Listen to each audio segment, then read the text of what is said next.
Good morning बच्चों। तो कैसे हो आप लोग? बढ़िया। चलो, पिछले क्लास में जो हम लोगों की रिकॉर्डिंग चल रही थी वो बीच में ही क्या हो गई थी, कट हो गई थी, पता भी नहीं चला और बहुत आगे तक हम लोग भी चले गए थे। तो चलो फिर से अब इसे रिकॉर्ड करते हैं। तो हम लोग कहाँ पे थे? पार्सेक पे थे। ठीक है, तो पार्सेक क्या होता है हम लोग डिस्कस कर रहे थे कि बेसिकली अगर हम सपोज करो कि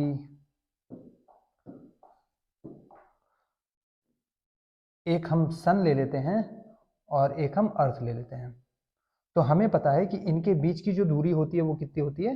that is 1 astronomical unit. That is 1 astronomical unit, यही होता है। और अगर ये 1 एस्ट्रोनॉमिकल यूनिट एक पर्टिकुलर पॉइंट पे एक एंगल बनाए, एंगल थीटा, जो कि 1 सेकेंड के बराबर हो, जो कि किसके बराबर हो?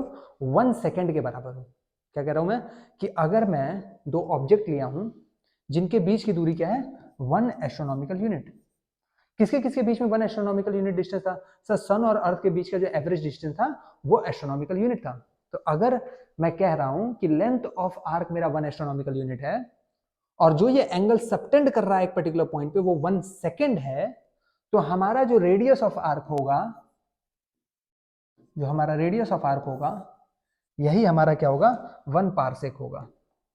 यही हमारा रेडियस क्या होगा? 1 पार्सेक होगा। M I clear or not? ठीक है। सो हम कैसे डिफाइन करेंगे पार्सेक को? पहले तो डेफिनेशन लिख लेते हैं। लिखिए डेफिनेशन। इफ सॉरी डायरेक्ट लिखो, इट इज द, देखो, इट इज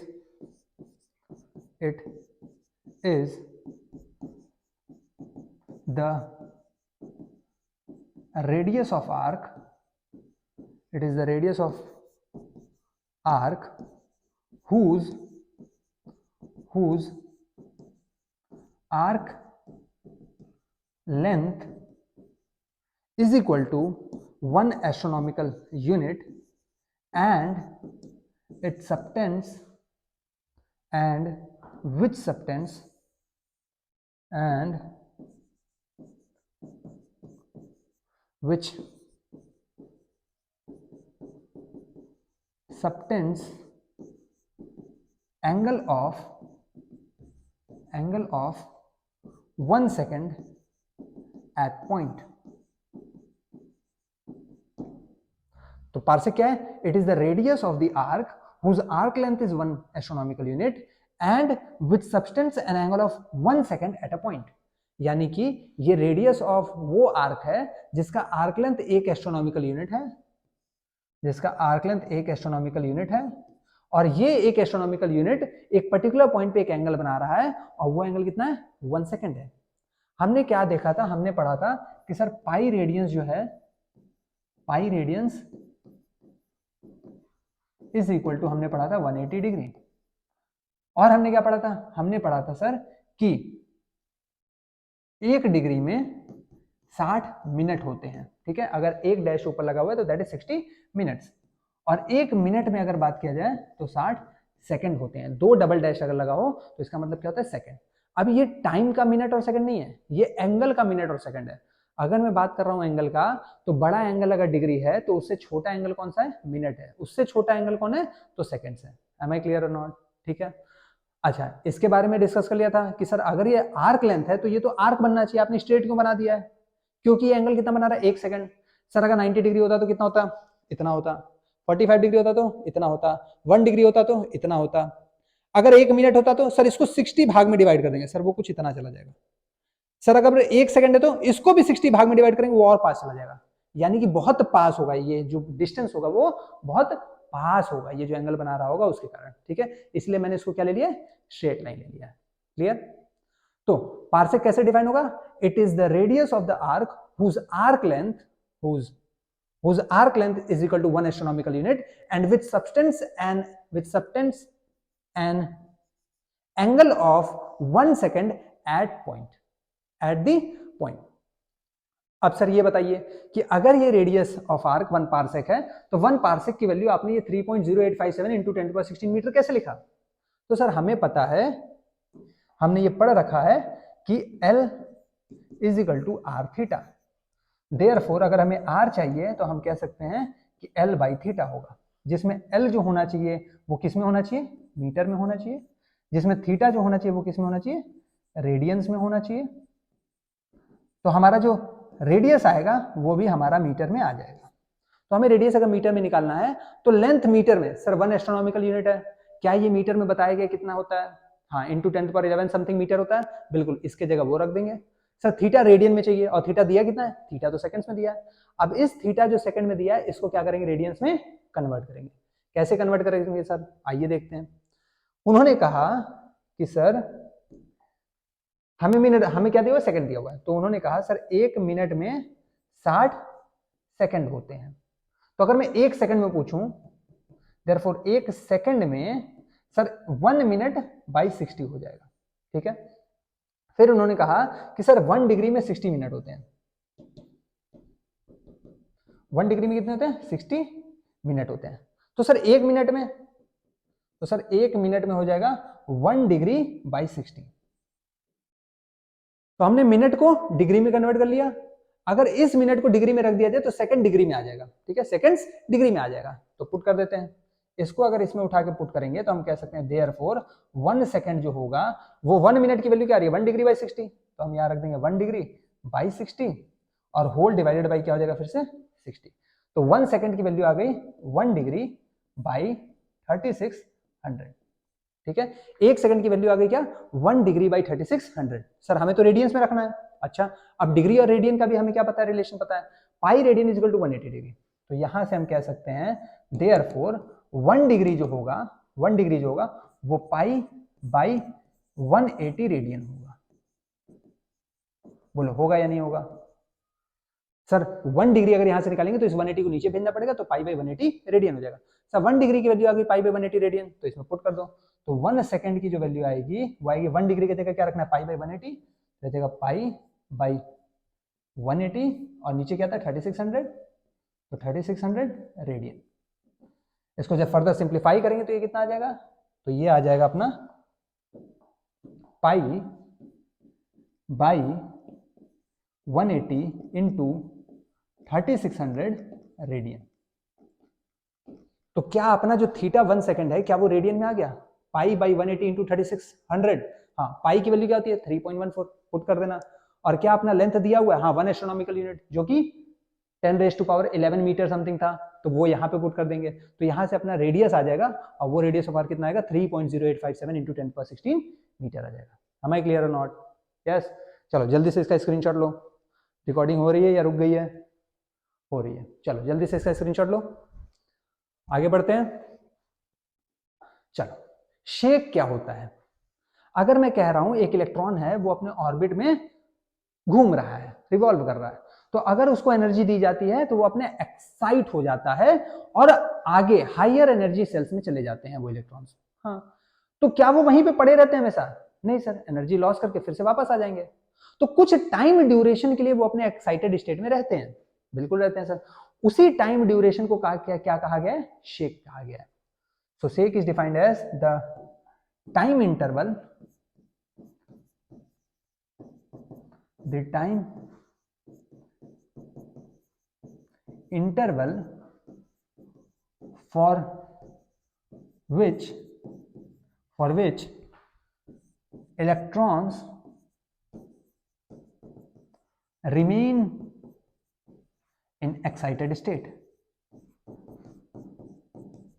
कितनी देर के लिए वो एक्साइटेड स्टेट में रहेंगे, वही टाइम ड्यूरेशन क्या कहा गया है, शेक कहा गया है। ये शेक कितने टाइम ड्यूरेशन के बराबर है, तो इट इज अप्रोक्सीमेटली 10⁻8 सेकंड के बराबर है। तो एक इलेक्ट्रॉन अगर गया है हायर एनर्जी सेल में तो 10⁻8 सेकंड्स तक अपने एक्साइटेड स्टेट में रहेगा, फिर नॉर्मल स्टेट में आ जाएगा।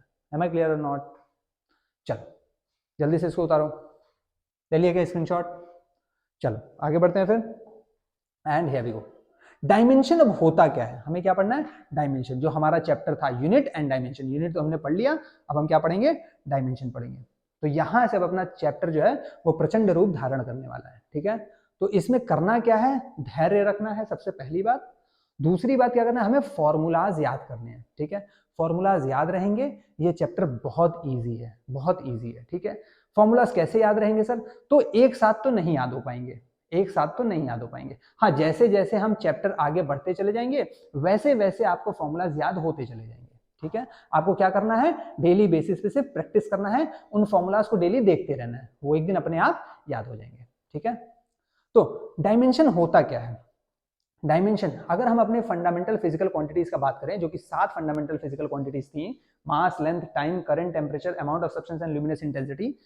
अगर मैं इन फंडामेंटल फिजिकल क्वांटिटी के पावर में कुछ रख दूं, जैसे मास के पावर 2, लेंथ के पावर 3, टाइम के पावर 4, सर माइनस में नहीं हो सकता है, माइनस में भी हो सकता है, सर फ्रैक्शन में नहीं हो सकता है, फ्रैक्शन में भी हो सकता है, सर सब पढ़ेंगे सर, सब हो सकता है, ठीक है, सब हो सकता है। तो अगर किसी फंडामेंटल फिजिकल क्वांटिटी, फंडामेंटल याद रखना, फंडामेंटल फिजिकल क्वांटिटी के पावर में हम कुछ रख रहे हैं, किस लिए रख रहे हैं सर ऐसा, ताकि वो किसी फिजिकल क्वांटिटी को रिप्रेजेंट कर सके, ताकि वो किसी फिजिकल क्वांटिटी को रिप्रेजेंट कर सके। जैसे कि सर हमने पढ़ा था कि वेलोसिटी जो होता है, वेलोसिटी जो होता है वो डिस्प्लेसमेंट अपॉन टाइम होता है, डिस्प्लेसमेंट जो होता है वो लेंथ में नापा जाता है, टाइम जो होता है वो टाइम में नापा जाएगा। तो हम कहीं ना कहीं वेलोसिटी को डिस्प्लेसमेंट और टाइम यानी कि लेंथ और टाइम में रिलेट कर सकते हैं, यानी लेंथ और टाइम का अगर मैं कुछ पावर करूं, लेंथ का पावर कुछ, टाइम का पावर कुछ, तो हम वेलोसिटी को रिप्रेजेंट कर सकते हैं। हाँ, वही ये भी कह रहा है। क्या कह रहा है, जरा इसको लिखते हैं और समझते हैं। तो डायमेंशन को कैसे डिफाइन करेंगे, if a power is raised, if a power is raised, if a power is raised on a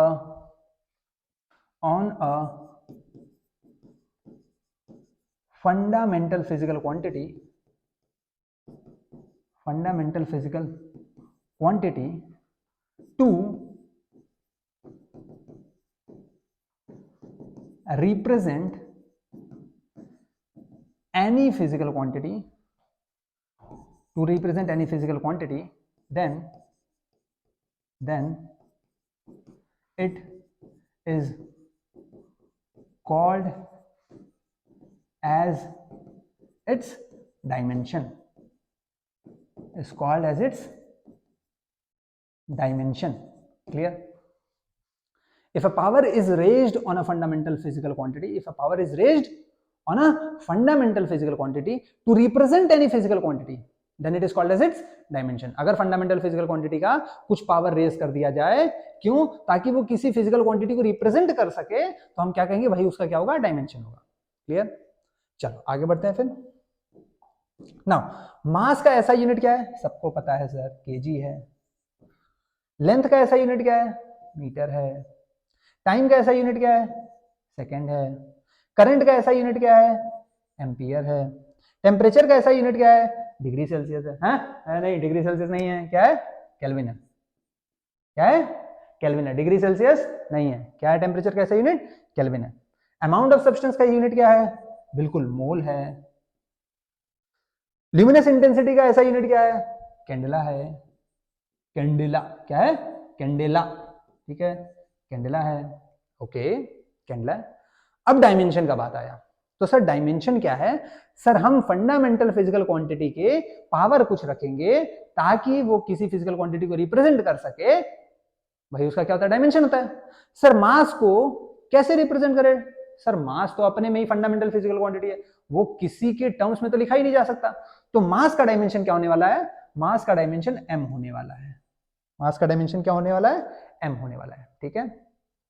length का डायमेंशन क्या होने वाला है, l होने वाला है। टाइम का डायमेंशन t होने वाला है। करंट का डायमेंशन a होने वाला है, और कहीं कहीं इसको I भी यूज करते हैं, ठीक है। टेम्परेचर का डायमेंशन k होने वाला है, और कहीं कहीं थीटा भी यूज करते हैं, कहीं कहीं थीटा भी यूज करते हैं। अमाउंट ऑफ सब्सटेंस का अगेन मोल होने वाला है, और ल्यूमिनस इंटेंसिटी का डायमेंशन क्या होने वाला है, CD होने वाला है, दैट इज कैंडेला होने वाला है। क्लियर? ये तो हो गया हमारा डायमेंशन। सर कैसे पता लगा, सर मास का m चुरा लिए, लेंथ का l चुरा लिए, टाइम का t चुरा लिए, करंट का एम्पियर से a चुरा लिए, टेम्परेचर का केल्विन से k चुरा लिए, अमाउंट ऑफ सब्सटेंस का मोल ही उठा के रख दिए और ल्यूमिनस इंटेंसिटी का कैंडेला का CD ले लिए। तो ये हमारा क्या हो गया, डायमेंशन हो गया सारे फंडामेंटल फिजिकल क्वांटिटीज का। ये कौन से फिजिकल क्वांटिटी है, ये फंडामेंटल फिजिकल क्वांटिटी है, ठीक है। ये तो हो गया सर डायमेंशन। सर एक डायमेंशनल फॉर्मूला होता है, वो क्या होता है, इन्हीं डायमेंशंस को अगर मैं बिग क्लोज ब्रैकेट में रख दूं तो यही इनका क्या बन जाएगा, डायमेंशनल फॉर्मूला बन जाएगा। यही इनका क्या बन जाएगा, डायमेंशनल फॉर्मूला बन जाएगा, ठीक है। तो हम हमेशा जब भी डायमेंशन का क्वेश्चन करेंगे तो आप एक बात ध्यान रखेंगे, कभी भी डायमेंशन जब निकालेंगे या डायमेंशनल फॉर्मूला जब निकालेंगे तो हमेशा उसको बिग ब्रैकेट के अंदर क्लोज जरूर कर दीजिएगा, अदरवाइज नंबर कट जाएंगे। Clear, dimension clear. डायमेंशन होता क्या है, कभी भी एक फंडामेंटल फिजिकल क्वांटिटी का अगर पावर रेस करते हैं ताकि वो कोई दूसरा फिजिकल क्वांटिटी को रिप्रेजेंट कर सके तो वही उसका क्या होता है, डायमेंशन होता है। इसी डायमेंशन को अगर क्लोज ब्रैकेट में रख दिया जाए तो वो क्या हो जाता है, डायमेंशनल फॉर्मूला हो जाता है। चलो आगे बढ़ते हैं फिर, सम इंपॉर्टेंट डायमेंशंस। कौन कौन से इंपॉर्टेंट डायमेंशंस हैं, अब ध्यान से देखना, ठीक है, एकदम serious. Distance, displacement, radius, light year, parsec, astronomical unit. Sir distance भी लेंथ होता है, डिस्प्लेसमेंट भी लेंथ होता है, रेडियस भी लेंथ होता है, लाइट ईयर भी लेंथ होता है, पार्सेक भी लेंथ होता है, एस्ट्रोनॉमिकल यूनिट भी लेंथ होता है। ये सारे के सारे लेंथ होते हैं, हमें पता है। रेडियस ऑफ गायरेशन, सर नाम से तो समझ में आ रहा है कि रेडियस है, ये गायरेशन क्या है ये आगे हम लोग पढ़ेंगे, ठीक है, आगे हम लोग पढ़ेंगे। इसीलिए पहले ही कहा था कि बहुत चीजें ऐसी आएंगी जो आगे हम लोग पढ़ेंगे, और अगर अभी बता दिया तो सब दिमाग के ऊपर जाने लगेगा, ये आगे हम लोग पढ़ेंगे। लेकिन सर रेडियस से ये तो समझ में आ रहा है कि ये भी कहीं ना कहीं लेंथ होने वाला है, रेडियस भी क्या है, लेंथ होने वाला है। तो ये सारे के सारे कहीं ना कहीं क्या है, एक तरह के लेंथ है, और अगर लेंथ है तो इनका डायमेंशन क्या होना चाहिए, एब्सोल्युटली करेक्ट, इन सब का डायमेंशन जो होगा वो एक ही होगा, दैट इज L। इनका डायमेंशन L होगा। क्लियर और नॉट, क्योंकि सारे के सारे क्या है, लेंथ है। बहुत अच्छे, आगे बढ़ते हैं। सर स्पीड, स्पीड हो, एवरेज स्पीड हो, वेलोसिटी हो, एवरेज वेलोसिटी हो, instantaneous velocity, terminal velocity, critical velocity, escape velocity, relative velocity, orbital velocity, velocity of light, इतने सारे वेलोसिटीज हैं सर। लेकिन यहां पे ये पता लग रहा है कि सब वेलोसिटी ही हैं और दो स्पीड हैं। और सर स्पीड हो या वेलोसिटी हो, डिफरेंस इन दोनों में सिर्फ डायरेक्शन का होता है। डायमेंशन में डायरेक्शन का तो कोई लेना देना है ही नहीं है, बाकी सब चीज सेम होता है। यानी कि इनका भी कहीं ना कहीं डायमेंशन क्या होने वाला है, सेम होने वाला है। क्लियर। अच्छा सर लेकिन ये सब है क्या, average velocity, instantaneous velocity, terminal velocity, critical velocity, ये सब हम लोग आगे आगे जो हमारे चैप्टर्स आएंगे हम लोग उनमें ये सब चीजें पढ़ेंगे, ठीक है। हम ये सब चीजें हम लोग पढ़ेंगे, उसमें कोई भी संशय की बात नहीं है, ठीक है। अच्छा तो स्पीड हो या वेलोसिटी हो, हमें ये तो पता है सर कि इसमें अंतर डायमेंशन इसमें अंतर डायरेक्शन का होता है, डायरेक्शन का डायमेंशन में कोई रोल नहीं है, यानी कि इन सब का डायमेंशन तो एक जैसे होने वाला है। जरा निकाल के देखते हैं सर। अगर मैं बात करूं स्पीड का तो स्पीड जो होता है sir, speed is equal to क्या होता है सर, डिस्टेंस अपॉन टाइम होता है, डिस्टेंस अपॉन टाइम होता है। अगर डिस्टेंस का बात करें सर तो डिस्टेंस तो लेंथ में नापा जाता है, तो इसका डायमेंशन हो जाएगा लेंथ, और सर टाइम को टी में नापा जाता है तो इसका डायमेंशन हो जाएगा टी।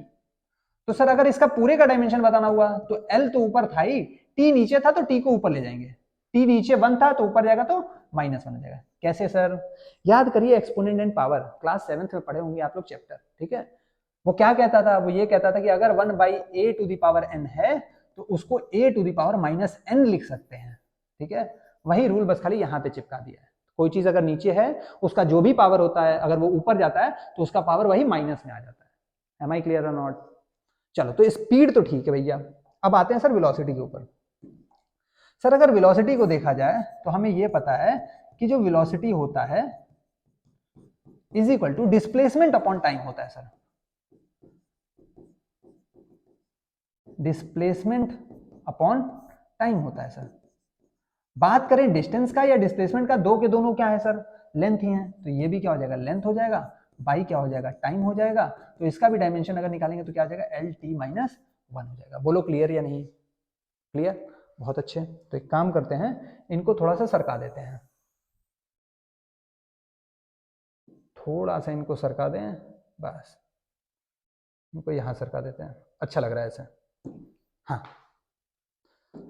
तो सर यहाँ पे ये पता लग गया स्पीड हो या वेलोसिटी हो, सबका हमने देख लिया कि सर डायमेंशन जो है वो तो सेम आ रहा है। अगर डायमेंशन सेम आ रहा है तो क्या यहाँ पे हम कह सकते हैं कि ये जितने भी हैं सर, इन सब का अगर डायमेंशन अगर देखा जाए तो इन सब का डायमेंशन LT-1 ही होगा। बताइए होगा या नहीं होगा? इन सब का डायमेंशन क्या होगा? LT-1 होगा, चाहे स्पीड हो, चाहे वेलोसिटी हो, चाहे एवरेज हो, चाहे इंस्टेंट हो, ठीक है, चाहे क्रिटिकल हो, चाहे टर्मिनल हो, है तो क्या? वेलोसिटी, ठीक है। तो सबका क्या होगा? डायमेंशन सेम होगा, दैट विल बी LT-1, ठीक है। चलो आगे बढ़ते हैं, स्क्रीनशॉट ले लो जल्दी से, ले लिया क्या? चलो एक्सेलरेशन, सर एक्सेलरेशन हो, एवरेज एक्सेलरेशन हो, इंस्टेंट एक्सेलरेशन हो, एक्सेलरेशन ड्यू टू ग्रेविटी हो, सेंट्रीपिटल एक्सेलरेशन हो, सेंट्रीफ्यूगल एक्सेलरेशन हो, है तो सबका सब एक्सेलरेशन, ये तो हमें पता है। और सबका सब अगर एक्सेलरेशन ही है तो एक ही फिजिकल क्वांटिटी है, तो इनका डायमेंशन भी क्या होगा? एक ही होगा। लास्ट में एक चीज आ रहा है sir, intensity of gravitational field. Sir gravitation 9th में आपने पढ़ा होगा, ग्रेविटेशन, किसी भी चीज को अगर छोड़ा जाए तो धरती इसको खींचती है। ओ माय गॉड, हाँ धरती इसको खींच रही है, और अगर धरती इसको खींच रही है इसलिए क्या हो रहा है? ये गिर रहा है। ये क्या हो रहा है? ये गिर रहा है। तो अगर ये गिर रहा है तो किसके वजह से गिर रहा है? सर ग्रेविटेशनल फील्ड की वजह से गिर रहा है। और अगर ये गिर रहा है तो ये एक एक्सेलरेशन क्या कर रहा है? ले रहा है। वो एक्सेलरेशन कौन सा है? वो एक्सेलरेशन ड्यू टू ग्रेविटी है। वो किसके कारण है? सर वो इंटेंसिटी ऑफ ग्रेविटेशनल फील्ड बता रहा है। वो क्या बता रहा है? इंटेंसिटी ऑफ ग्रेविटेशनल फील्ड बता रहा है। तो इसका भी क्या होगा dimension? Acceleration due to gravity होगा, ठीक है। इसका भी डायमेंशन क्या होगा? Same acceleration due to gravity होगा। यानी ये जितने भी लिखे हुए हैं इन सब का क्या होगा? डायमेंशन एक्सेलरेशन होगा। अब एक्सेलरेशन की अगर बात करें सर, तो हमें ये पता है कि जो एक्सेलरेशन होता है, एक्सेलरेशन, सर एक्सेलरेशन जो होता है वो rate of change of velocity होता है। Rate of change of velocity यानी कि डेल्टा वी बाई टी होता है। सर ऊपर वेलोसिटी है, नीचे टाइम है। सर ऊपर तो चेंज इन वेलोसिटी है।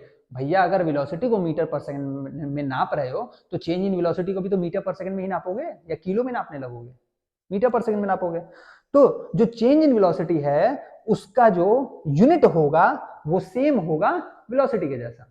तो अगर वेलोसिटी का डायमेंशन अभी हमने पिछले वाले स्लाइड में निकाला था जो कि LT-1 था, और डिवाइड बाई टाइम को, तो सर डायमेंशन क्या होगा? टी ही होगा। तो इसको जब सिंप्लीफाई करेंगे तो ये क्या आ जाएगा? LT-1, ये भी ऊपर आएगा तो -1 जुड़ जाएगा तो T-2 हो जाएगा। यानी कि बात ये है सर, ये जितने भी हैं इन सब का जो डायमेंशन होगा दैट विल बी LT-2। आया क्या बात समझ में? इन सब का डायमेंशन क्या होगा? LT-2 होगा। याद क्या रखना है? याद रखना है intensity of gravitational field. Intensity of gravitational field भी क्या बता रहा है sir? Acceleration due to gravity बता रहा है। Am I clear or not? Clear? चलो स्क्रीनशॉट लो इसका जल्दी से, आगे बढ़ते हैं। लीनियर मोमेंटम, पहले देख लें ये रिकॉर्ड तो हो रहा है लीनियर मोमेंटम, वरना फिर से रिकॉर्डिंग करना पड़ेगा। हाँ हो रहा है, ओके।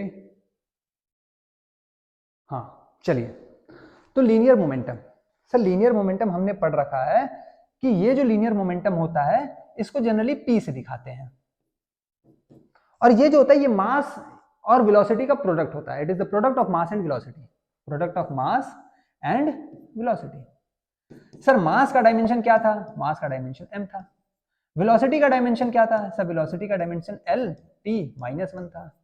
तो मोमेंटम का डायमेंशन क्या आ गया? सर मोमेंटम का डायमेंशन आ गया MLT-1।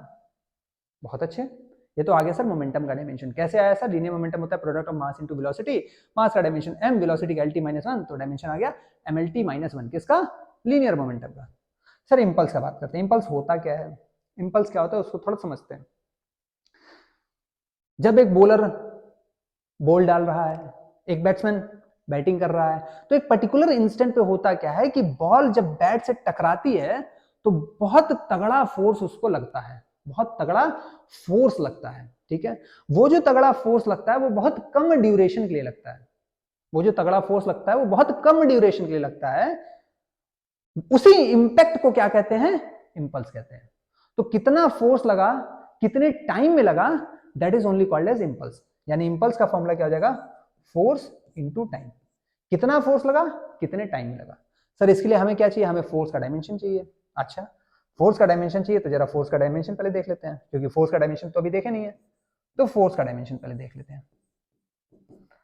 अगर फोर्स का बात करें तो सर हमें ये पता है कि जो फोर्स होता है F, ये बराबर होता है मास इंटू एक्सेलरेशन के। सर मास का डायमेंशन m होगा और एक्सेलरेशन का डायमेंशन अभी हम लोगों ने पिछले वाले स्लाइड में निकाला था, दैट इज LT माइनस 2। तो यहां से हमने एक्सेलरेशन का डायमेंशन पुट कर दिया LT माइनस 2। तो फोर्स का डायमेंशन कितना आ गया, MLT माइनस 2। फोर्स का डायमेंशन आ गया MLT माइनस 2। अब इंपल्स का अगर हमें डायमेंशन बताना है तो इंपल्स का भी डायमेंशन बता देते हैं सर। फोर्स का डायमेंशन हमें पता है, दैट इज MLT माइनस 2 और इनटू टाइम का डायमेंशन सर T होता है। जब इसको सिंप्लीफाई करेंगे तो ये हो जाएगा MLT माइनस 2 और प्लस 1, तो माइनस 2 प्लस 1 कितना हो जाएगा, माइनस 1। तो MLT माइनस 1, तो ये हमारा डायमेंशन हो जाएगा MLT माइनस 1। सर इसका भी MLT माइनस 1 आ रहा था, हाँ बिल्कुल, लीनियर मोमेंटम और इंपल्स का डायमेंशन सेम होता है, ठीक है, same dimension. Am I clear or not? चलिए जल्दी से इसको उतारिए। मोमेंटम का बात करें या फिर इंपल्स का बात करें, लीनियर मोमेंटम का बात करें या फिर इंपल्स का बात करें, दोनों का डायमेंशन क्या होता है, सेम होता है। चलिए स्क्रीनशॉट ले लिया गया, आगे बढ़ते हैं। पावर क्या होता है सर? सर पावर हमें पता है कि पावर जो होता है वो rate of doing of work होता है, यानी कि work done per unit time होता है। सर इसके लिए हमें वर्क का डायमेंशन पता होना चाहिए, बिल्कुल पता होना चाहिए। तो एक काम करते हैं, पहले वर्क निकाल लेते हैं। वर्क, सर हमें पता है जो वर्क होता है वो बेसिकली क्या होता है, वो होता है फोर्स इनटू डिस्प्लेसमेंट। हाँ सर, फोर्स अभी हमने निकाला था पिछले वाली स्लाइड में MLT माइनस 2। फोर्स क्या निकाला था, MLT माइनस 2। तो फोर्स का इसमें डायमेंशन रख देंगे MLT minus 2 into displacement. Sir फिर लेंथ में नापा जाएगा तो डायमेंशन L हो जाएगा। इसको जब सिंप्लीफाई करेंगे तो हो जाएगा ML1 और 1 2 हो जाएगा, तो ML2 T माइनस 2। ये हमारा किसका डायमेंशन आ गया, वर्क का डायमेंशन आ गया, ठीक है। हमें चाहिए था सर पावर का डायमेंशन, तो पावर का डायमेंशन निकाल लेते हैं। पावर होता है work done per unit time. Work का डायमेंशन अपना आ गया ML2 T minus 2 by time का डायमेंशन क्या होगा, टाइम का डायमेंशन T होगा सर। इसको फर्दर सिंप्लीफाई करते हैं तो हो जाएगा ML2 T माइनस 2 है, ऊपर एक और माइनस 1 आएगा तो कितना हो जाएगा, T माइनस 3 हो जाएगा। तो डायमेंशन कितना आ जाएगा पावर का, ML2 T माइनस 3 आ जाएगा। क्लियर है क्या? चलो पावर भी क्लियर है। अब आ जाए सर डेंसिटी। कौन सा डेंसिटी सर, कौन सा डेंसिटी? तो अभी हम लोग पढ़ेंगे मास डेंसिटी। सर मतलब और भी डेंसिटी होते हैं क्या? हाँ बहुत सारे होते हैं। क्लास 10th में ही पढ़ा होगा, ऑप्टिकल डेंसिटी पढ़ा था क्या? हाँ पढ़ा था, लाइट चैप्टर में पढ़ा था ना। तो ऐसी मास डेंसिटी होता है, चार्ज डेंसिटी होता है, बहुत सारे डेंसिटी होते हैं। चार्ज डेंसिटी में भी linear charge density, areal charge density, volumetric charge density, बहुत सारे डेंसिटीज आएंगे। लेकिन हमें अभी क्या पढ़ना है, मास डेंसिटी पढ़ना है। हाँ मास डेंसिटी वही है जो आप सोच रहे हैं, मास पर यूनिट वॉल्यूम, जो कि हम लोग स्टार्टिंग से पढ़ते आ रहे हैं। तो मास डेंसिटी होता है मास पर यूनिट वॉल्यूम। अगर वो मास पर यूनिट वॉल्यूम होता है तो हमें पता है सर कि मास का तो डायमेंशन क्या होता है, मास का डायमेंशन होता है m। और बात करें अगर वॉल्यूम का डायमेंशन, तो वॉल्यूम का डायमेंशन कैसे निकालेंगे सर? कोई भी एक 3D ऑब्जेक्ट अपने दिमाग में ले आओ, जैसे कि सर मेरे दिमाग में क्यूब आता है, ठीक है, बहुत सिंपल होता है क्यूब, तो इसलिए हमारे दिमाग में क्यूब आता है। तो क्यूब का वॉल्यूम क्या होता है sir, side into side into side, वही उसका वॉल्यूम होता है। सर साइड लेंथ में नापते हैं, दूसरा साइड भी लेंथ में नापेंगे, तीसरा साइड भी लेंथ में नापेंगे, यानी कि सबका डायमेंशन लेंथ होगा, यानी length into length into length. यानी कि अगर वॉल्यूम का डायमेंशन पूछे तो क्या होना चाहिए, L क्यूब होना चाहिए। यानी कि इसका जो डायमेंशन होगा that will be ML to the power minus 3। Am I clear or not? Dimension कितना होगा, ML to the power minus 3। यही हमारा मास डेंसिटी का डायमेंशन होगा। चलो जल्दी से स्क्रीनशॉट लो, इसका ले लिया। चलो आगे बढ़ते हैं। ये आ गया बवंडर, क्या आ गया, बवंडर आ गया। इससे बिल्कुल भी नहीं डरना है, ध्यान से देखना है। Force force force, weight thrust, weight thrust को छोड़ दो, फोर्स फोर्स, फिर इधर आ जाओ, force force force force force force force force, सब फोर्स है सर। ये जितना भी आपने लिखा है फोर्स लिखा है, चाहे सेंट्रीपिटल फोर्स, चाहे सेंट्रीफ्यूगल फोर्स, चाहे यहाँ पे ग्रेविटेशनल फोर्स, चाहे viscous force, restoring force, spring force, electrostatic force, magnetic force, conservative force, non conservative force, Lorentz force. It is Lorentz, it is not Lorent, it is Lorentz force. Lorentz force, radiant force, buoyancy.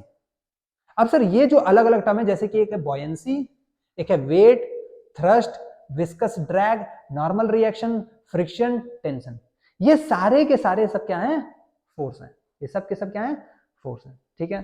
Sir ये buoyancy क्या होता है? जब भी आप liquid में कोई भी चीज डालते हैं तो लिक्विड अपथ्रस्ट लगाता है, लिक्विड उसको ऊपर ढकेलने का कोशिश करता है, तो that is called as buoyant force और बुयंसी। सर ये विस्कस ड्रैग क्या होता है? जब भी आप जैसे हनी वगैरह लेंगे तो वो क्या होगा, उसके अंदर विस्कोसिटी होगा, उसके अंदर क्या होगा, विस्कोसिटी होगा। मतलब अगर हनी आप टेबल पे गिरा देंगे और टेबल को ऐसे टेढ़ा करेंगे तो हनी तुरंत नहीं गिर जाएगा, पानी का ड्रॉप तुरंत सरक जाएगा, लेकिन हनी धीमे धीमे धीमे धीमे जाएगा। क्यों? क्योंकि उसके ऊपर विस्कस ड्रैग लग रहा है या विस्कस फोर्स लग रहा है। दैट इज सर वो लिक्विड में जो फ्रिक्शन लगता है उसी को कहते हैं। बात समझ में आ रही क्या? वो क्या है? फ्लूइड है सर जो फ्लो कर सकता है, बट उसमें भी क्या लग रहा है, फ्रिक्शनल फोर्स लग रहा है। उसी फ्रिक्शनल फोर्स का नाम क्या दे दिया, विस्कस फोर्स या फिर विस्कस ड्रैग। ठीक है सर। वेट क्या होता है भाई? सर ये चीज है, वेट mg होता है। वेट क्या होता है? mg होता है। सर mg क्या होता है? mg यानी कि m into acceleration due to gravity, और m into acceleration, m into acceleration क्या होता है सर? फोर्स होता है। तो वेट क्या होगा? फोर्स होगा। समझ में आएगा? थ्रस्ट क्या होता है सर? अगर परपेंडिकुलरली फोर्स लगा रहे हैं, फोर्स अगर परपेंडिकुलरली लगा रहे हैं, ये बोर्ड है सर, इसमें पिन घुसाना है, ये पिन घुसा रहे हैं, तो इसको क्या कहेंगे? थ्रस्ट कह देते हैं। आएगा बात समझ में? सर नॉर्मल रिएक्शन क्या होता है? नॉर्मल रिएक्शन ये होता है कि अगर हम इस पेन को अपने हाथ पे रख दिए हैं तो ये पेन हमारे हाथ पे फोर्स लगा रहा होगा, तो ये हाथ भी उस पेन पे उतना ही फोर्स लगा रहा होगा। बात समझ में आएगा? यानी कि जब भी ये दोनों बॉडी आपस में कांटेक्ट में आएंगे तो इसके ऊपर क्या लगेगा? नॉर्मल फोर्स लगेगा। बात समझ में आई? तो वो नॉर्मल रिएक्शन को भी क्या कहते हैं? फोर्स कहते हैं। फ्रिक्शन, सर फ्रिक्शन एक तरह का फोर्स है, तभी तो वो रोकता है ऑब्जेक्ट को, अपोज करता है रिलेटिव मोशन को। टेंशन, सर अगर धागा है, कोई धागा है, उसको हम खींच रहे हैं, उसको हम खींच रहे हैं, तो सर हम फोर्स ही तो लगा रहे हैं, और उसके अंदर जो टेंशन क्रिएट हो रहा है, जो वो खींच रहा है, वो भी क्या है? टेंशन एक फोर्स है। M I clear or not? तो ये सारे के सारे क्या है? फोर्स है। और फोर्स का क्या हमने डायमेंशन निकाला था सर? फोर्स का हमने डायमेंशन निकाला था MLT-2। तो ये जितने भी हैं इन सब का डायमेंशन क्या होगा? इन सब का डायमेंशन एक ही होगा, that is MLT-2। Note down कर लो, इन सब का डायमेंशन क्या होगा? मास इंटू एक्सेलरेशन, यानी कि मास एक्सेलरेशन था LT-2, तो इन सब का डायमेंशन क्या होगा? MLT-2। आएगा बात समझ में? इन सब का डायमेंशन क्या होगा? MLT-2 होगा। जल्दी से इसका स्क्रीनशॉट लो। चलो आगे बढ़ते हैं। अब ये आया हमारा नेक्स्ट स्लाइड। ये क्या कहना चाह रहा है sir? Energy, kinetic energy, potential energy, heat energy, thermal energy, vibrational energy, strain energy, ये सारे के सारे एनर्जी हैं सर, इतना तो पता लग रहा है। यानी कि इन सब का तो यूनिट सेम होगा। आते हैं अलग से work. Sir work is a form of energy. आप अगर कहीं काम कर रहे हैं तो आप अपना एनर्जी दूसरे को ट्रांसफर कर रहे हैं, तो work is a form of energy, यानी कि वर्क भी क्या होगा? एनर्जी होगा। मोमेंट ऑफ फोर्स, अब ये मोमेंट ऑफ फोर्स क्या होता है, या टॉर्क और कपल क्या होता है? सर सपोज करिए कि हम इस पेन को ऐसे टिका रहे हैं, हम जैसे ही इस पेन को अगर टिकाने का कोशिश कर रहे हैं तो इस पे सर फोर्स लग रहा होगा दोनों साइड से, जो कि बैलेंस कर रहा होगा। लेकिन अगर मैं इस साइड एक ऑब्जेक्ट टांग दूं तो ये इधर को लुढ़कने लगेगा। ऐसा है क्या? हाँ, इधर को लुढ़कने लगेगा। अगर इधर को ये लुढ़क रहा होगा, मैंने इसको जैसे ही ऐसे टांगा और मैंने इधर को एक ऑब्जेक्ट को टांग दिया, तो ये ऐसे लुढ़केगा। क्यों? क्योंकि एक फोर्स ऐसे लग रहा है, एक परपेंडिकुलर डिस्टेंस पे है, जिसके वजह से टॉर्क जनरेट होगा और मोमेंट ऑफ फोर्स होगा। क्या होगा? टॉर्क जनरेट होगा। तो ये भी हमारा क्या है? हमारा ये एनर्जी में आता है। क्यों सर? लग तो फोर्स रहा है, हाँ फोर्स लग रहा है, बट एक पर्टिकुलर डिस्टेंस पे लग रहा है ना। हाँ, तो टॉर्क क्या होता है? फोर्स इंटू परपेंडिकुलर डिस्टेंस होता है। टॉर्क क्या होता है? फोर्स इंटू परपेंडिकुलर डिस्टेंस होता है। कितना फोर्स कितने डिस्टेंस पे लग रहा है, बात को समझना। अगर ये मेरा ऐसे ऑब्जेक्ट दिया हुआ है और अगर सपोज कर लो कि यहाँ पे एक फोर्स लग रहा है और ये परपेंडिकुलर डिस्टेंस है, तो टॉर्क का अगर मैं बात करूंगा तो ये फोर्स इंटू परपेंडिकुलर डिस्टेंस होगा। तो सर वर्क भी तो वही होता था, फोर्स इंटू डिस्प्लेसमेंट। हाँ, फोर्स इंटू डिस्प्लेसमेंट करो चाहे फोर्स इंटू परपेंडिकुलर डिस्टेंस करो, बात तो वही है, देगा तो वही, यूनिट तो वही रहेगा। हाँ बिल्कुल, यूनिट वही रहेगा। अगर यूनिट वही रहेगा तो जाहिर सी बात है टॉर्क और कपल या फिर मोमेंट ऑफ फोर्स, ये भी क्या हमें देंगे? एनर्जी देंगे। सर ये कपल क्या होता है? अगर दो फोर्स लगते हैं जो कि सेम मैग्नीट्यूड के होते हैं, अपोजिट डायरेक्शन में लगते हैं, तो उन्हीं को हम कपल कह देते हैं। आगे हम लोग ये सब चीजें पढ़ेंगे, ठीक है। तो इन सब का हमें ये पता लग गया, ये सब के सब क्या है सर? एनर्जी के फॉर्म है। अगर एनर्जी के फॉर्म है तो क्या वर्क का हमने अभी तक डायमेंशन निकाला था? सर वर्क का डायमेंशन निकाला था force into displacement, that is ML2T-2। ML2 T-2, यानी कि इन सब का डायमेंशन क्या होगा, इन सब का डायमेंशन होगा ml2T-2। इन सब का डायमेंशन क्या होगा, ml2T-2। इन सब का डायमेंशन होगा ml2T-2। चलो जल्दी से इसका स्क्रीनशॉट लो, आगे बढ़ते हैं। चलो अब ये आया हमारा दूसरा प्रचंड रूप, ये भी sir modulus modulus modulus modulus, क्या है ये मॉड्यूलस, हाँ कुछ तो है ये मॉड्यूलस, ठीक है। तो इसके ऊपर भी हम लोग चर्चा करेंगे कि क्या ये एक्चुअली यंग्स मॉड्यूलस क्या होता है, बल्क मॉड्यूलस क्या होता है, शेयर मॉड्यूलस क्या होते हैं, इन सब के ऊपर हम लोग आगे आने वाले चैप्टर्स में चर्चा करेंगे। फिलहाल के लिए आपको याद रखना है, अगर सर सब में मॉड्यूलस आ रहा है तो सबकी यूनिट सेम, यानी सबका डायमेंशन सेम। मॉड्यूलस वाले तो सर समझ में आ गया। अब ये तीन अलग अलग हैं सर, प्रेशर, स्ट्रेस और एनर्जी डेंसिटी। अब ये मॉड्यूलस होते क्या है, इनका हमें तो फॉर्मूला पता नहीं है, तो हम इनका कैसे निकाले सर डायमेंशन। तो हमने कह दिया कि इनका डायमेंशन, इन सब का डायमेंशन एक ही होता है, इन सब का डायमेंशन एक ही होता है। जो जो सेम डायमेंशन वाले हैं उनको एक ही स्लाइड पे इसलिए रख रखा है ताकि आपको क्या हो, आसानी हो। चलो तो देखते हैं जरा, अगर सर प्रेशर का बात करें, प्रेशर का, तो हमें पता है कि प्रेशर जो होता है वो फोर्स पर यूनिट एरिया होता है। प्रेशर जो होता है वो फोर्स पर यूनिट एरिया होता है। अगर फोर्स का बात करें तो फोर्स का डायमेंशन निकाले थे, हाँ सर, फोर्स का डायमेंशन था मास इंटू एक्सेलरेशन, यानी कि mlt-2। फोर्स का डायमेंशन कहा गया mlt-2, फोर्स का डायमेंशन कहा गया mlt-2। तो फोर्स का डायमेंशन अगर mlt-2 होता है तो यहां पे मैं रख सकता हूं mlt-2, mlt-2। और अगर एरिया का बात करें तो एरिया क्या होगा sir, length into breadth. Length भी किस में नापा जाएगा, उसका भी डायमेंशन एल होगा, ब्रेथ का भी डायमेंशन क्या होगा, एल होगा। तो एरिया का डायमेंशन क्या हो जाएगा, एल इंटू एल, यानी कि एल स्क्वायर। यानी प्रेशर का अगर मैं डायमेंशन पूछूं तो हो जाएगा m, ये l⁻2 ऊपर जाएगा तो माइनस में हो जाएगा, तो 1 - 2 - 1, तो l - 1 और t-2। तो प्रेशर का यूनिट क्या हो गया, m l - 1 t-2। बोलिए क्लियर या नहीं। सर ये एनर्जी डेंसिटी क्या होता है, एनर्जी डेंसिटी अभी तो मास डेंसिटी पढ़े थे, हाँ बिल्कुल, एनर्जी डेंसिटी क्या होता है, ये होता है एनर्जी पर यूनिट वॉल्यूम। ये क्या होता है, एनर्जी पर यूनिट वॉल्यूम। इसका भी डायमेंशन निकाल के देख लो। अगर सर एनर्जी का बात करें तो एनर्जी वर्क का फॉर्म है, वर्क क्या होता है, फोर्स इंटू डिस्प्लेसमेंट होता है। फोर्स क्या था, mlt-2 था, डिस्प्लेसमेंट l मल्टीप्लाई कर देंगे तो क्या हो जाएगा, ml2t-2 हो जाएगा। तो ml2t-2 ये हो गया एनर्जी का डायमेंशन। वॉल्यूम का डायमेंशन हमें पता है l⁻3 होता है, तो जब इसको सॉल्व करेंगे तो क्या हो जाएगा, l⁻3 ऊपर जाएगा तो 2 - 3 - 1 हो जाएगा। तो ml-1 t-2, क्या डायमेंशन सेम नहीं आ रहा है, बिल्कुल ml-1 t-2, ml-1 t-2, यानी इन सब का जो डायमेंशन होगा वो सारे के सारे क्या होंगे, एक होंगे। बोलिए क्लियर या नहीं। इन सब का डायमेंशन क्या होगा, इन सब का डायमेंशन एक ही होगा। अब वो कितना होगा, इन सब का डायमेंशन mlt-2 होगा, सॉरी ml-1 t-2 होगा।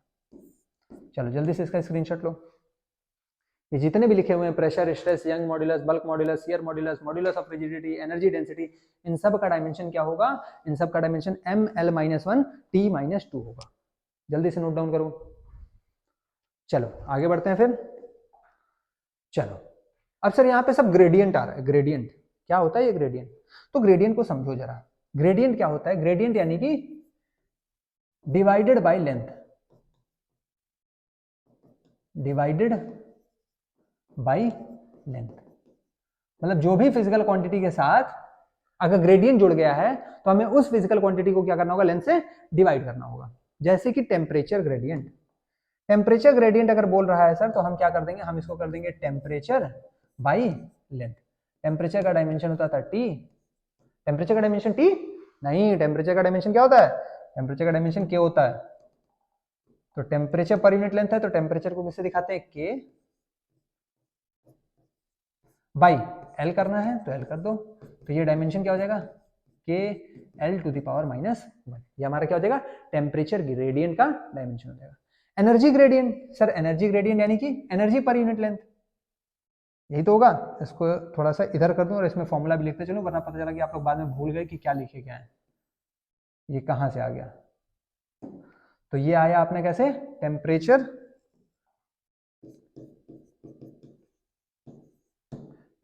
पर यूनिट लेंथ, क्लियर है। चलो अगला लिखते हैं, अगला क्या है सर, अगला एनर्जी ग्रेडियंट है, यानी कि एनर्जी पर यूनिट लेंथ, यानी कि एनर्जी पर unit length. Sir energy work is a form of energy. Work क्या था? वर्क था फोर्स इनटू डिस्प्लेसमेंट। वर्क क्या था? Force into displacement. फोर्स क्या था? Mass into acceleration. तो मास इनटू एक्सेलरेशन में क्या हो जाएगा? mlt minus two. Into displacement कर देंगे तो क्या हो जाएगा? ml2t minus two. यानी कि एनर्जी क्या हो गया? ml2t minus two. ml2t minus two divide by length. क्या है सर? लेंथ का डायमेंशन l होगा। क्या एनर्जी का डायमेंशन ml2t माइनस टू था या नहीं? देख लो, वरना फिर बाद में कहोगे कैसे कर दिए सर। तो एनर्जी का डायमेंशन क्या था? ml2t माइनस टू था। ठीक है, तो ml2t minus two divided by length. जब इसको फर्दर सिंप्लीफाई करेंगे तो m तो m ही रह जाएगा, ये L2 ऊपर माइनस वन जाएगा तो ये L1 हो जाएगा, तो mlt माइनस ये हमारा क्या हो जाएगा? एनर्जी ग्रेडियंट आ जाएगा। सर पीछे तो कुछ और आ रहा था, पीछे एनर्जी डेंसिटी था। ठीक है, ध्यान से देख लो, पीछे क्या था? एनर्जी डेंसिटी था, जिसका dimension ml minus one t minus two आ रहा था। यहाँ पे क्या है? एनर्जी ग्रेडियंट है, जो कि क्या होगा? एनर्जी पर यूनिट लेंथ, यानी कि mlt माइनस टू। अगला क्या है? Pressure gradient. सर ये क्या होगा? ये होगा प्रेशर पर यूनिट लेंथ। प्रेशर पर यूनिट लेंथ। अगर प्रेशर का बात करें तो प्रेशर होता है फोर्स पर यूनिट एरिया, जिसका डायमेंशन अभी हमने निकाला था। प्रेशर है फोर्स पर यूनिट एरिया, जिसका डायमेंशन क्या है? ml minus one t minus to. रख दो यहाँ पे ml minus one t minus to. Length का डायमेंशन क्या है? लेंथ का डायमेंशन है l। यही था ml minus one t minus to.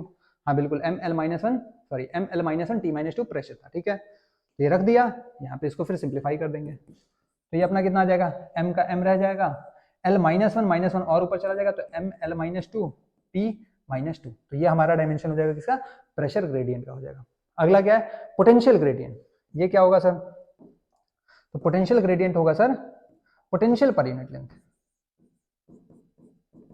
ये हो जाएगा पोटेंशियल पर यूनिट लेंथ। सर पोटेंशियल कैसे निकालेंगे? तो याद करो क्लास 10th का फॉर्मूला, क्लास 10th में पोटेंशियल पढ़े होगे। क्या पढ़े होगे सर? डेल्टा वी या फिर वी पढ़े होगे v is equal to W by Q, जहां पे v क्या होता था? पोटेंशियल होता था, यही होता था। अब सर हमें पता है कि w क्या होता है? w work is a form of energy. Work का तो डायमेंशन पता है, q का नहीं पता है। तो याद करो, तुमने ये भी पढ़ा होगा करंट में कि q इज इक्वल टू क्या होता है? it होता है। पढ़े थे क्या? हाँ बिल्कुल सर पढ़े थे, Q इजिकल टू IT होता है। क्यों? क्योंकि I is equal to Q by T था, तो Q इजिकल टू क्या हो जाएगा? IT हो जाएगा। I current, T time. और V क्या है? पोटेंशियल। W क्या है? Work done. Q क्या था? चार्ज। याद आया बेटा? चलो, तो पोटेंशियल का अगर बात करें तो पोटेंशियल का क्या हो जाएगा? W बाई IT हो जाएगा। W का अगर बात करें तो W का डायमेंशन क्या होगा? Work is a form of energy, यानी कि ml2t माइनस टू। या फिर इसको डायरेक्टली रखी दो यहाँ पे, इसको यहाँ पे रखी दो। पोटेंशियल का अगर मैं फॉर्मूला बनाऊंगा तो हो जाएगा W by I T into क्या हो जाएगा?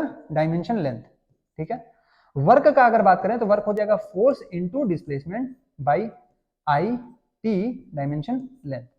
तो सर फोर्स को ऐसे ही रहने दीजिए, डायमेंशन ऑफ डिस्प्लेसमेंट जो होगा ये भी लेंथ हो जाएगा बाई आई टी, और ये भी डायमेंशन एल। डायमेंशन ये दोनों खा जाएंगे एक दूसरे को, यानी कि एफ बाई आई टी बचा, एफ बाई आई टी बचा। इसको फर्दर सिंप्लीफाई कर लो। एफ क्या हो जाएगा sir? Force mass into acceleration, तो M L T minus two by I T. Sir I का क्या होगा? आई तो करंट है, करंट का क्या हो जाएगा? ए हो जाएगा। टी का क्या हो जाएगा? टी का टी ही रहेगा।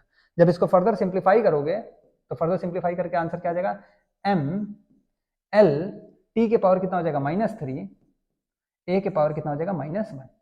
बोलो क्लियर या नहीं? एम एल टी ऊपर गया तो minus two minus one minus three, A भी ऊपर गया तो माइनस वन, तो M L T minus three A minus one. ये किसका डायमेंशन हो जाएगा? पोटेंशियल ग्रेडियंट का हो जाएगा। क्लियर? बहुत अच्छे, आगे बढ़ते हैं। और ये अपना वेलोसिटी ग्रेडियंट, ये क्या हो जाएगा सर? ये हो जाएगा वेलोसिटी पर यूनिट लेंथ। ये क्या हो जाएगा सर? वेलोसिटी पर यूनिट लेंथ। ग्रेडियंट टर्म्स अगर आ गया तो सीधे डिवाइडेड बाई लेंथ करना है। वेलोसिटी का हमने डायमेंशन पढ़ रखा था सर सबसे पहले ही, एल टी माइनस वन था, और लेंथ का डायमेंशन एल होगा, यानी कि इसका ग्रेडियंट क्या, इसका डायमेंशन क्या हो जाएगा? एल से एल कट जाएगा, टी माइनस वन हो जाएगा। बोलिए क्लियर या नहीं? क्लियर? चलो जल्दी से इसका स्क्रीनशॉट लो, टी माइनस वन हो जाएगा। ले लिया क्या? चलो फिर आगे बढ़ते हैं। Surface tension, surface energy, force gradient, spring constant, ये क्या आ गया सर? सर सरफेस सरफेस है, यानी कि ये कहीं ना कहीं सेम है। फोर्स ग्रेडियंट, स्प्रिंग कांस्टेंट, जरा देखते हैं sir. Force gradient sir, gradient मतलब तो पता है? हाँ, अगर ग्रेडियंट मतलब पता है तो इसका डायमेंशन निकाल सकते हैं। अगर इसका डायमेंशन निकाल सकते हैं तो सबका क्या होगा? बराबर, क्योंकि एक स्लाइड पे क्या लिखे हैं? सारे के सारे बराबर वाले लिखे हैं। आया बात समझ में? सर ये सब होते क्या है?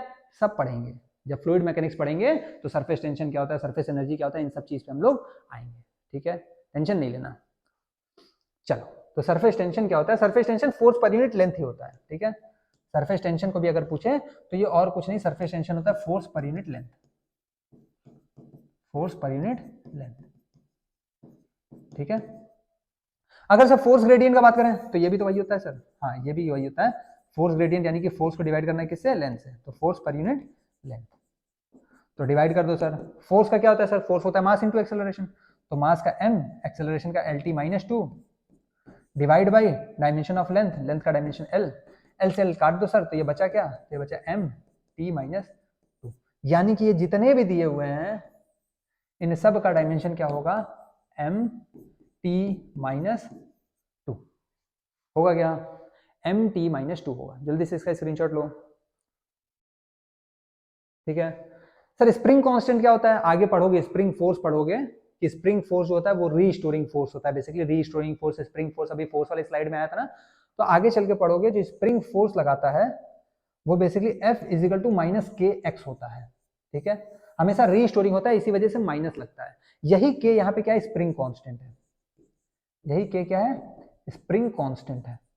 अगर यही के स्प्रिंग कांस्टेंट है तो अगर स्प्रिंग कांस्टेंट निकालना हो तो वो क्या हो जाएगा? F बाई एक्स हो जाएगा। एक्स क्या है? डिस्टेंस है। अगर डिस्टेंस है तो किस में मेजर होगा? लेंथ में, तो फोर्स बाई लेंथ, वही तो फोर्स बाई लेंथ निकाले हैं।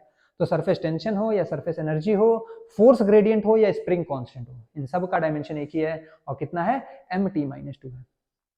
Clear sir? क्या ये सारे डायमेंशन याद करने पड़ेंगे? अरे नहीं भाई, सारे डायमेंशन याद क्यों करोगे? बता तो रहा हूं निकालना। सर तब क्या याद करेंगे? याद अभी के लिए फिलहाल ये याद रखेंगे कि सर अगर ग्रेडियंट वर्ड आ गया तो क्या होता है? Divided by per unit length होता है। अगर सर हमें ये bulk modulus, Young modulus, shear modulus, modulus of rigidity आ गया तो सर सबका यूनिट एक जैसा होता है, और जो मॉड्यूलस वाला होता है उन सबका यूनिट प्रेशर जैसा होता है। उनका यूनिट प्रेशर जैसा होता है। प्रेशर का तो डायमेंशन निकाल ही लेंगे, क्यों? क्योंकि pressure force per unit area होता है, तो प्रेशर से सारा मॉड्यूलस वाला याद रख लेंगे। आया क्या बात समझ?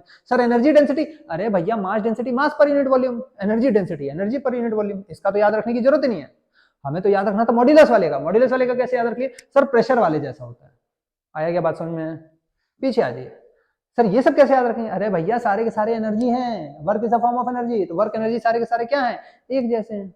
याद क्या रखना था? याद रखना था टॉर्क। क्यों सर? क्योंकि टॉर्क होता है फोर्स इंटू परपेंडिकुलर डिस्टेंस, यानी कि फोर्स इंटू डिस्टेंस, और वर्क में भी होता था फोर्स इंटू डिस्प्लेसमेंट। तो कहीं ना कहीं टॉर्क और जो वर्क है यानी कि जो एनर्जी है, इन सब का डायमेंशन क्या होने वाला है? सेम होने वाला है। आया क्या बात समझ में? तो ये सब चीजें याद रखनी है। सबका डायमेंशन थोड़ी याद रख सकते हो? बोलिए, सबका डायमेंशन थोड़ी याद रख सकते हैं। तो बस आज के लिए बस इतना ही। तो फिर मिलते हैं अगले दिन, अगले क्लास में, अगले टॉपिक के साथ। Till then take care.